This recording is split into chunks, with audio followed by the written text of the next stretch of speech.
Hey, today I want to share this napkin holder that I got for my guest bathroom.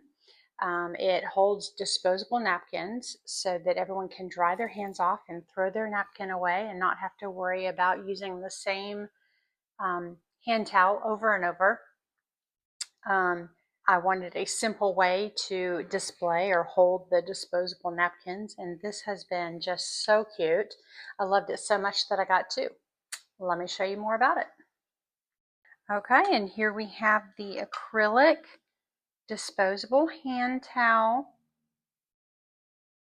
holder for paper hand towels like I have right here. And they go right in. They fit perfectly right there. They have this scalloped edge, which I think is just so classic and perfect. And it goes well with just so many different style bathrooms.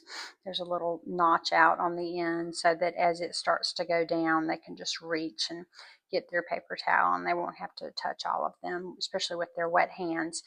Um, and so this just keeps everyone from having to use the same hand towel.